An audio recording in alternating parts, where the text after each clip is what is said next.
Here we are going to move through our final section of the semester. 8.4, we're going to be doing de Moivre's theorem, which deals with powers and roots for complex numbers. One thing that you need to remember is that when I'm using de Moivre's theorem, I must be in trig form, which is also called polar form. You can't do de Moivre's if you're in rectangular form. Now, when I'm talking about using de Moivre's theorem, I'm talking about raising a complex number to a power. If I'm raising something to a power, this is just our repeated product rule. And we went over the product and the quotient rules in the last section. Remember I said that multiplication pairs with addition. Well, raising something to a power is just repeated multiplication. So let's think about this. Let's say that I had not a complex number. Let's just say I have a binomial. Sorry, that was a glare. Let's say I have 3x plus 5 and I want to square that. Well, we know how to do that, right? We just FOIL. We multiply 3x plus 5 times itself. Well, what if I need to raise that to the 8th power? Well, to raise that to the 8th power, I would need to multiply 3x plus 5 times itself 8 times. Now, that's a big deal. That would be the same thing as figuring out what 3x plus 5 squared is and multiplying that times itself. 2, 4, 6, there's an 8. So that would be 3x plus 5 squared times itself 4 times. So once I have 3x plus 5 squared, I multiply it times another product of 3x plus 5 squared. I get that to the 4th power, and then you see that that's just going to be a lot. I'm going to have an exponent. My greatest exponent is 8. It's 8th degree. That's a lot of opportunities to make mistakes, right? Well, we can do this a lot easier if we do it in polar form, in trig form, by using de Moivre's theorem. Now, de Moivre's theorem says that if I need to take any complex number in polar form and raise it to some power, I do that by raising the modulus to that power and then just multiplying that value of that exponent times my argument theta.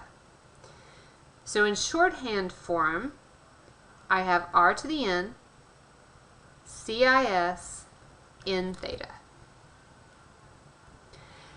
Now, I may have to take this back to rectangular form. For example, here it tells me to take it back to rectangular form. Still going to be so much quicker and easier than working with it in rectangular form all the way through. Okay, let's do an example. In fact, let's do 2 examples. We've got this number it's a complex imaginary number. I want to give the result in rectangular form. This is in rectangular form. Now I know it's in rectangular form because it doesn't say CIS, cosine plus I sine. It's in rectangular form and I need to answer it in rectangular form, but I don't want to do the multiplication in rectangular form. I'm going to use de Moivre's and work with it in polar form, so I've got to get it into trig form. Trig or polar form. Now how do we do that? Well, we start with a sketch. So let's see this square root 2 and square root 2, real axis, imaginary axis. We're going to be right here. Square root 2, square root 2. R here is going to be square root 2 squared plus square root 2 squared. Well, that's 2 plus 2 is 4. And the square root of 4 is 2. R is 2. The tangent of that angle theta would be y over x. So square root 2 over square root 2 is a positive 1. What is the angle in quadrant 1 that has a tangent function value of 1? Oh, well, that angle is 45 degrees. So that means that if this is r and this is theta, that my polar form is 2 CIS 45 degrees. And I'm being asked to raise that to the 5th power. So I'm going to apply de Moivre's theorem. I'm going to apply de Moivre's theorem and raise that to the 5th power. Well, what do we do to raise that to the 5th power? I need to get myself some more space up here, so let's move it over here. When I apply de Moivre's theorem, I raise the modulus, that value r, to the exponent. So I've got 2 to the 5th power. I think my pink is dying. Let me get a different color. 2 to the 5th power. And then I multiply the argument times that value. So CIS, and then I've got 45 degrees times 5. So that gets me to 2 to the 5th power. 2 times 2 is 4, 8, 16, 32 times CIS, and then 45 times 5 is 225. Well, that's a special angle on my unit circle. So when I go back to put this in rectangular form, I can keep it exact. This is my polar or trig form, but I want it in rectangular form. I've got space, so let's go ahead and write it out. I need to know my cosine and sine function values at 225 degrees. That's going to be that negative square root 2 and a negative square root 2. 32 divided by 2 is 16. So I've got a negative 16 square roots of 2 minus 16i square root 2. That's my rectangular form. Now see how quick and easy that was? Rather than me having to try to multiply that times itself 5 times, try to keep it in rectangular form would have been brutal. Going to trig form and then coming back to rectangular form was super quick and easy. Okay, let's do another example. We are raising this complex imaginary number to the 8th power, and then we're going to give our answer in rectangular form, but I can't work with it in rectangular form. I've got to find that polar or trig form first. So I say, all right, 1 is x, square root 3, or the real part, square root 3 is the imaginary part, so I'm in quadrant 1 again. R is going to be square root of 1 squared plus square root 3 squared. 1 plus 3 is 4, and square root 4 is 2. I'm keeping it easy. When we figure out which angle we're looking at, the tangent is y over x. So square root 3 over 1, which angle in quadrant 1 has a tangent function of square root 3? Well, that is going to be my 60-degree angle. If I need to go look at my unit circle, I can do that. So my polar form is 2 CIS 60 degrees, and I need to apply de Moivre's theorem, because what I'm asked to do with that is to raise it this time to the 8th power. So when I apply de Moivre's theorem, I'm taking 2 CIS 60 degrees, raising it to the 8th power. And I didn't do any better this time. I still ran out of space. I should have moved that up here to start with. When I apply de Moivre's, I take the modulus out front, raise it to the power, and then I've got my CIS. The argument is going to be 8 times whatever value for theta I've been given. Well, 2 to the 8th power, if you multiply through, or you can pull out your calculator, 2 to the 8th power is 256.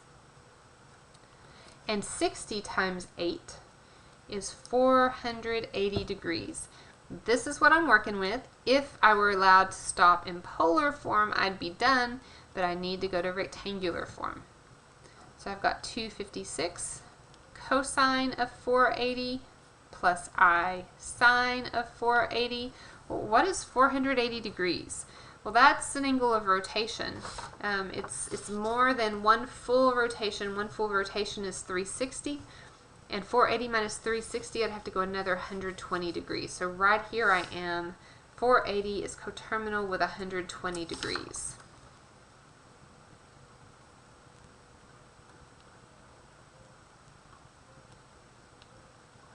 Coterminal with 120 degrees. Because I know that, I know what to plug in for cosine and sine function values. Quadrant 2, cosine is negative, sine is positive.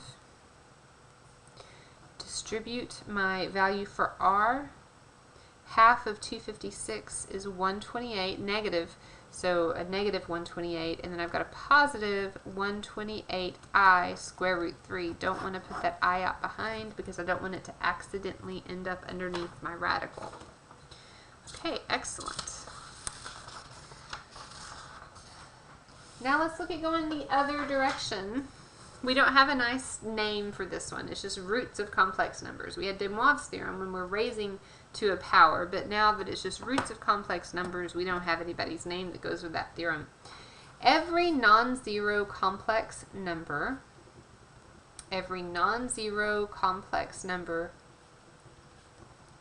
has exactly n distinct complex nth roots. They're just not all real.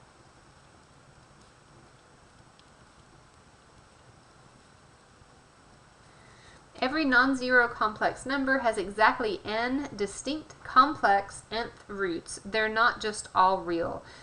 What this is saying is, for example, oh, and I picked it up again. I keep forgetting it's dead. For example, every complex number that's not zero will have exactly 4 fourth roots, exactly 7 seventh roots, etc. Exactly 2 square roots, exactly 3 cube roots. Exactly that many. It's just all of those roots aren't real numbers. So we've never looked at them all before because we have been restricted to looking at just real numbers. Okay, our nth root theorem says for a positive integer n, so positive integer 2, 3, 4, 5, 6, 7, 8, 1, 2, 3, 4, 5, 6, 7, 8, etc. This number is an nth root of the complex number if it satisfies this equation. That is just leading me into my nth root theorem. Think about what we've done with the theorems that we've worked with so far. If I am trying to find the nth root of a complex imaginary number in polar trig form, I am going to divide out the argument. So I divide out theta by that number, and I take the nth root of the value r. So I take the nth root of the value r, and then I divide theta by whatever, third cube root I divide by 3, fourth root I divide by 4, seventh root I divide by 7. And I have to take into account that these are angles of rotation. So if I'm working in degrees, I do 360 divided by that value, the number of the root. If I'm in radians, I do 2 pi divided by that number of the root. Okay, let's work through this. Okay, I promise it is not as challenging as it sounds like. We're going to start by finding the 3 cube roots of negative 8.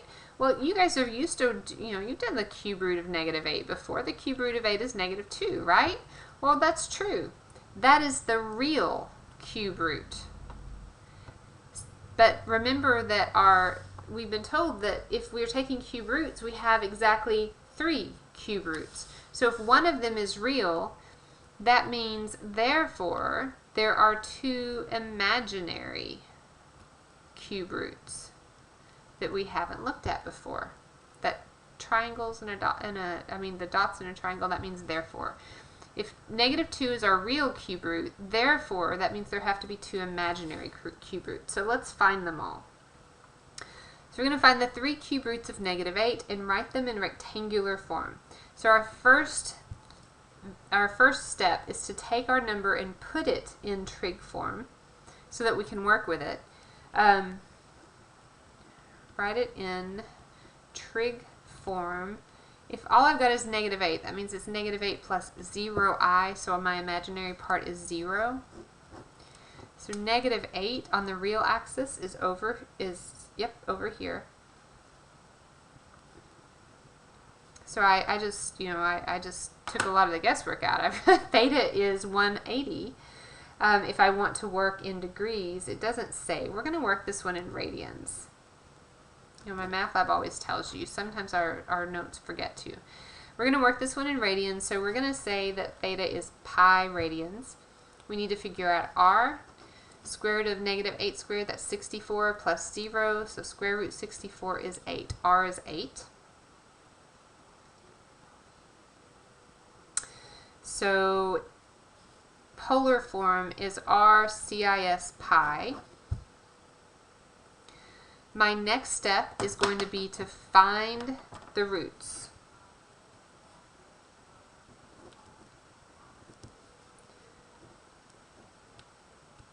So I want to find my cube roots, 3 cube roots. So to find the roots, I'm going to take the cube root of r, and then I'm going to do CIS, and I need to divide this by 3 because that's how many roots I'm going to find. So I've got CIS, and remember that we need to consider rotation. So each time I come back around, I'm in that same location.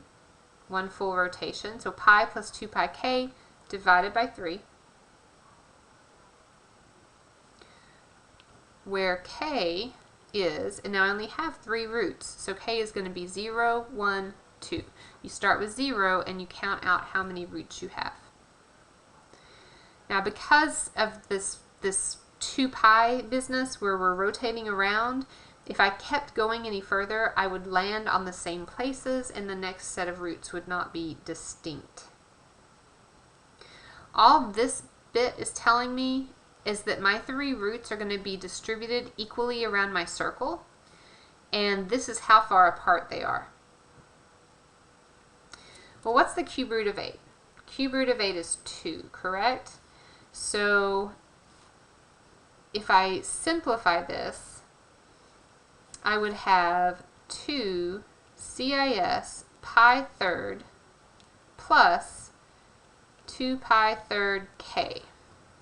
And then I'm going to solve it for where k is 0, 1, or 2. So we're going to do k is 0, k is 1, k is 2, and then we stop there because we're only finding cube roots. We don't need any more than that.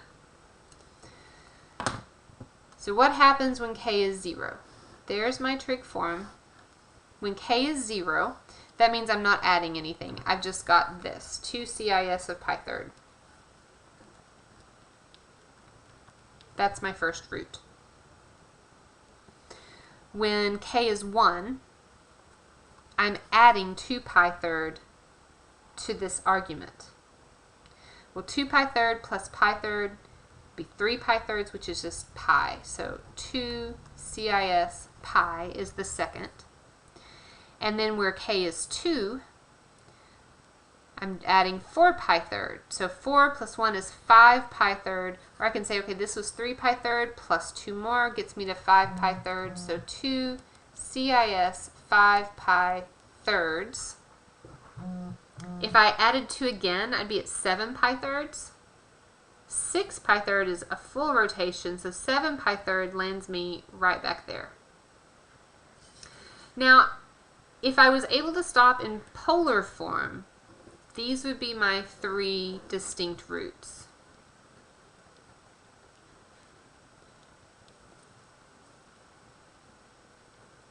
In polar or trig form.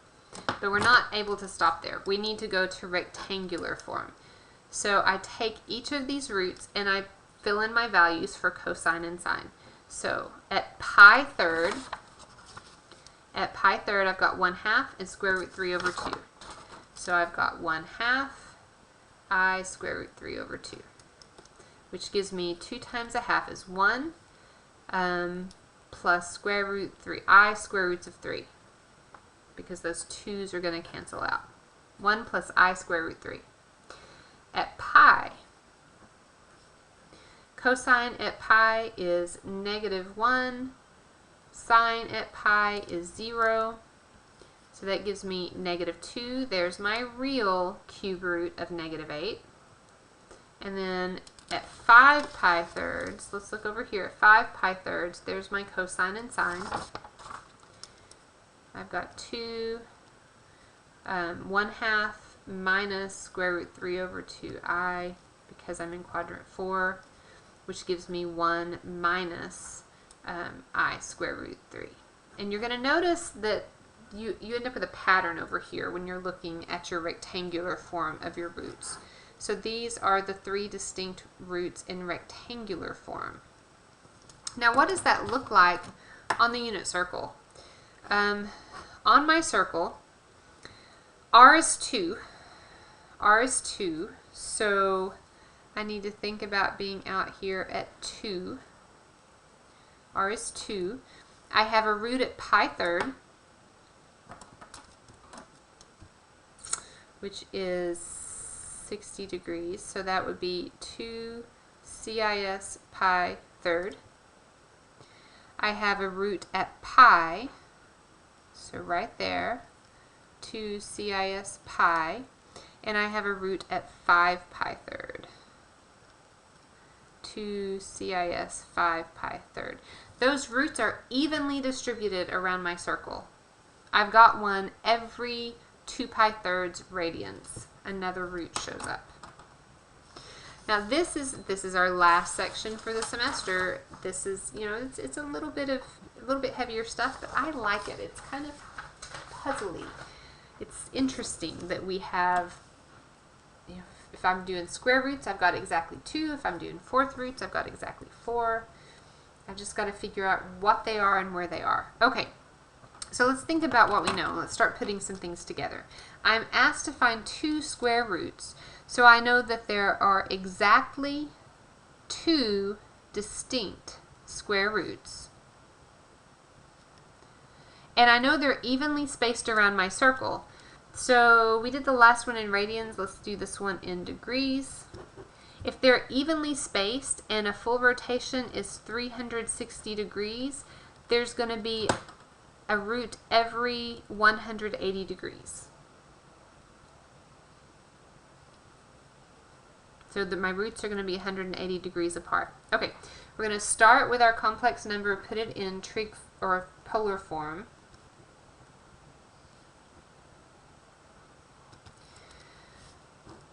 So 4i, that's my imaginary axis, and it's positive 4 on my imaginary axis. It's another quadrantal, so that's easy. Theta is 90 degrees because we're going to be using degrees. R is square root 4 squared. R is 4. So my trig form here is 4 cis 90 degrees, and I need to find the square roots of that. So I need to take the square root of 4, and then I'm going to do cis of 90 degrees divided by 2 to find where that first root will fall. And then I would do 360k divided by 2. We already said that is 180. And I'm only finding 2 roots, so I'm going to do k equals 0 and 1. You always start with the first root, you don't add anything on, that's 0, and then you add on that next piece. So square root of 4 is 2 cis 45 degrees plus 180k. That's how I'm going to find my 2 distinct roots. Alright, so we're going to apply our theorem. That's what we started.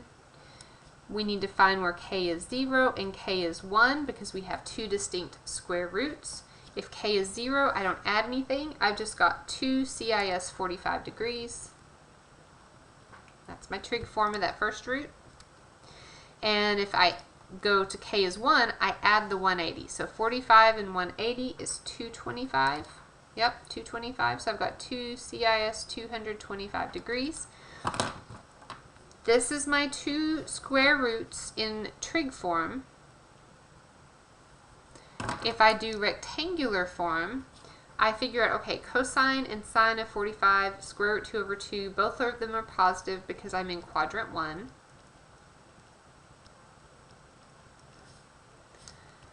Distribute that 2, and I get square root 2 plus I square root 2 is my first. And right here, it's the 45-degree angle, but it's in quadrant 3 because it's past 180. So quadrant 3, both are negative. So I've got a negative square root 2 minus I square root 2 as the second distinct root. Now what would this look like if I wanted to graph it? Well, R is, what do we say R is 2 again? My first root would be at right here, so 2 CIS 45 degrees. If I looked at that in polar form, I've got 2 and pi fourth, or 2 and 45 degrees. And the other one is equidistant around the circle from it, so we're at 225 degrees. I guess I ought to do make that look like it's a 2. It's my second root. Trig form, rectangular form. All right, let's go again. Find all of the fourth roots this time. We're going to find the fourth roots.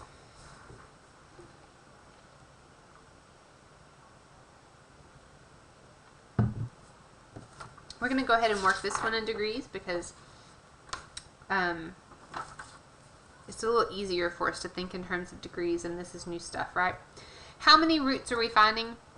Well, however many I'm told to find. If I'm finding fourth roots, there's going to be 4 of them.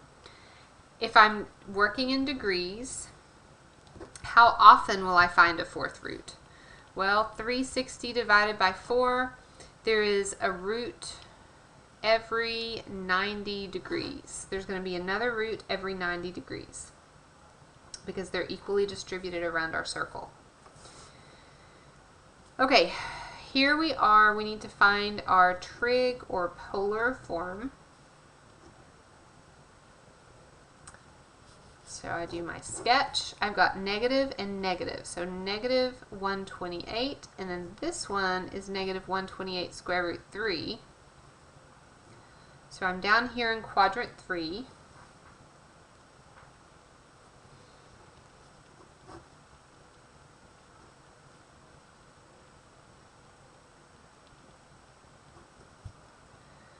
When I plug this into my calculator and take the square root, that square root comes out to be 256. My value for R is 256. Remember, this is 128 squared times 3 plus 128 squared. Alright, tangent theta y over x. So a negative 128 square root 3 over negative 128 is a positive square root 3. Well, what is the angle in quadrant 3 that has a tangent function value square root 3? That angle is 240 degrees. I know from my unit circle that it's got to be either 240 or 210. And I take a look to see, okay, y over x, which one is going to be square root 3? 240. All right. So my trig form is going to be 256 CIS 240 degrees, and I need to take the fourth root of that. So I'm going to apply my theorem, my nameless theorem. I'm going to take the fourth root of 256, and then I've got CIS 240 divided by 4, and we already divided 360 by 4, so we know we're going to have a root every 90 degrees. And I need to find that for k is 0, 1, 2, 3. 1, 2, 3, 4 roots. Alright, fourth root of 256. What is the fourth root of 256? Just in case you don't remember doing this on your calculator, the fourth root of 256, I'm going to use the second function of my exponent button, so I'm going to do, whoops, I've got to clear that out. Fourth root, second function, exponent. So there's my fourth root of 256. And that fourth root of 256 is 4. Does not matter what mode I'm in because I'm not using a trig function button. That mode only matters when I'm doing a trig function button. So I've got 4 CIS. Well, 240 divided by 4 is 60. And then I'm going to have another root every 90 degrees.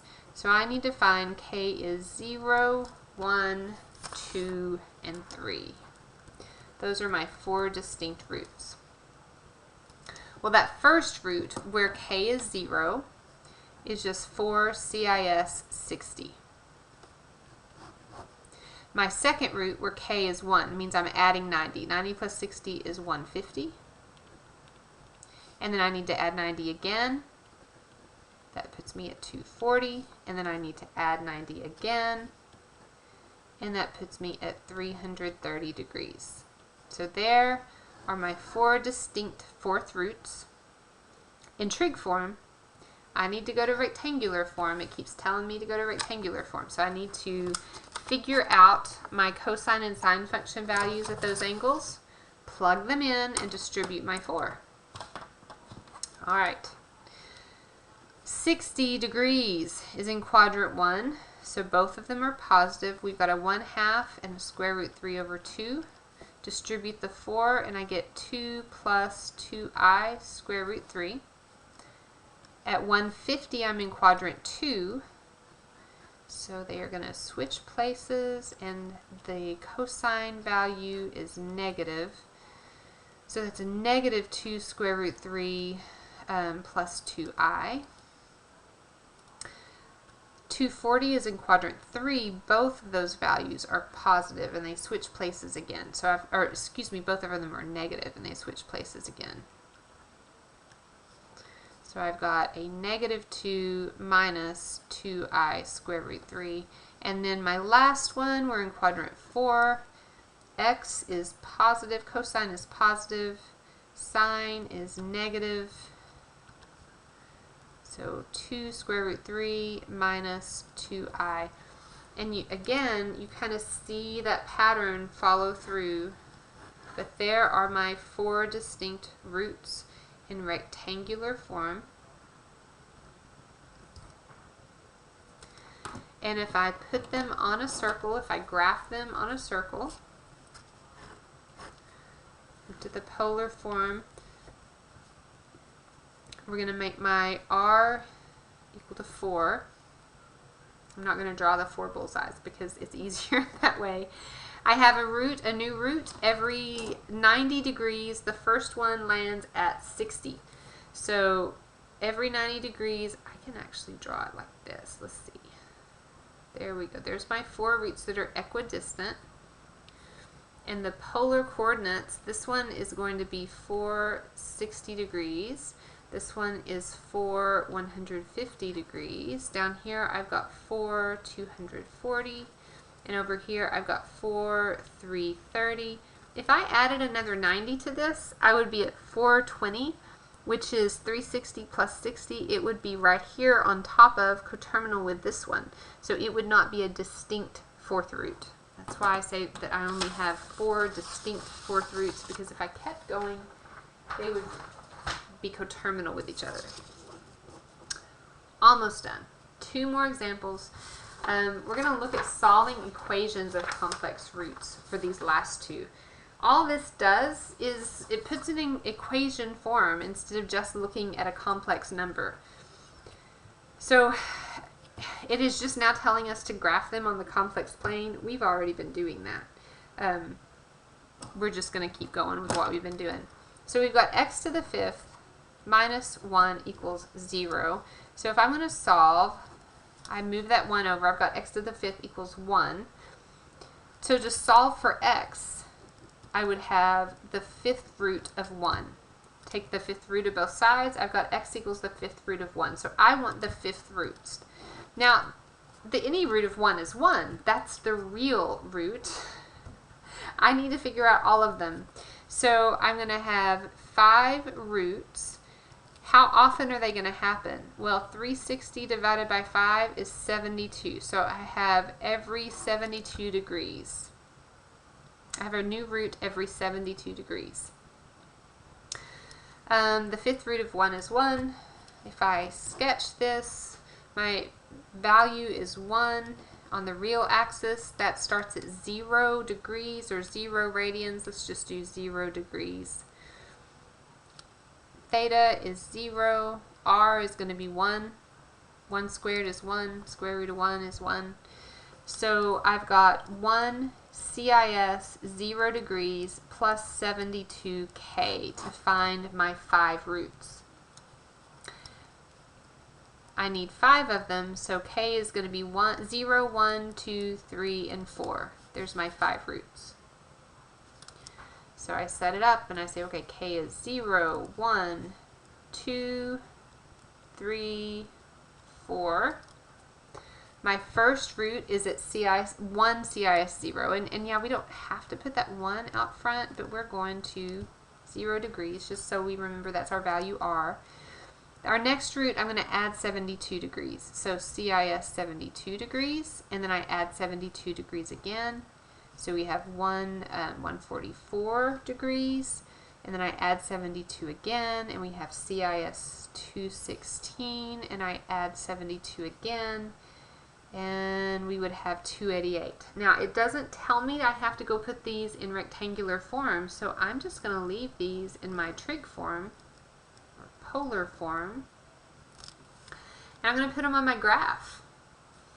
Well, R is 1, so I don't, this R is 1, there's 1.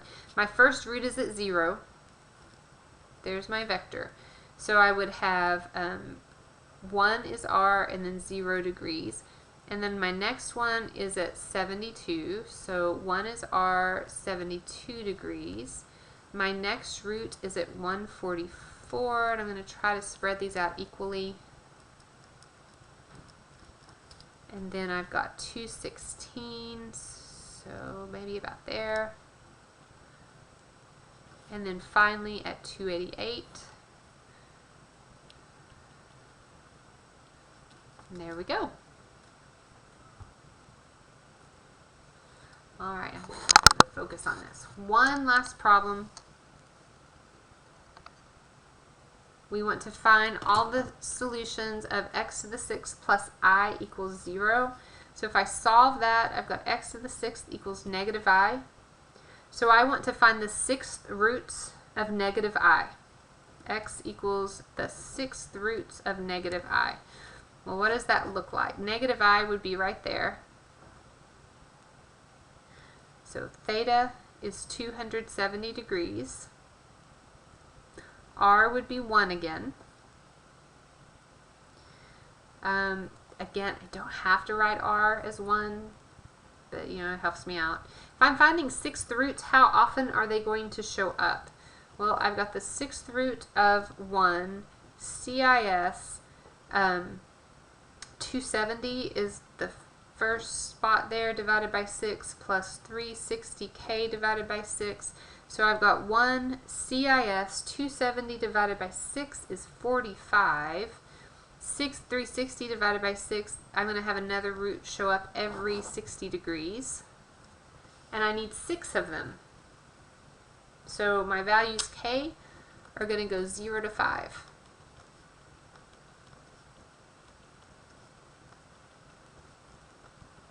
Alright. And we work our way around the circle. Our first root is at 1 CIS 45 degrees. And then I start adding 60 because I'm going to have another root every 60 degrees. So 1 CIS 105 degrees, 1 CIS 150 degrees, 1 CIS 210. Nope. What did I just do? I just got off somewhere. 45, 105, plus 45, plus 60, not plus 45. That's where I got off. I knew that didn't match what I had down, so I was trying to figure out if I'd messed up then or now. The answer is now. I've been sitting talking to myself too long. 105 plus 60 is 165 degrees. 165 plus 60 is 225 degrees. And then I've got 225 plus 60 is 285 degrees. And 285 plus 60 is 345 degrees. Okay, there we go. There's my 6 complex 6th roots. let's set them up. Again, we've got r is 1. My first root is at 45 degrees. So 1, 45, my polar coordinates. And then we've got 105, 165,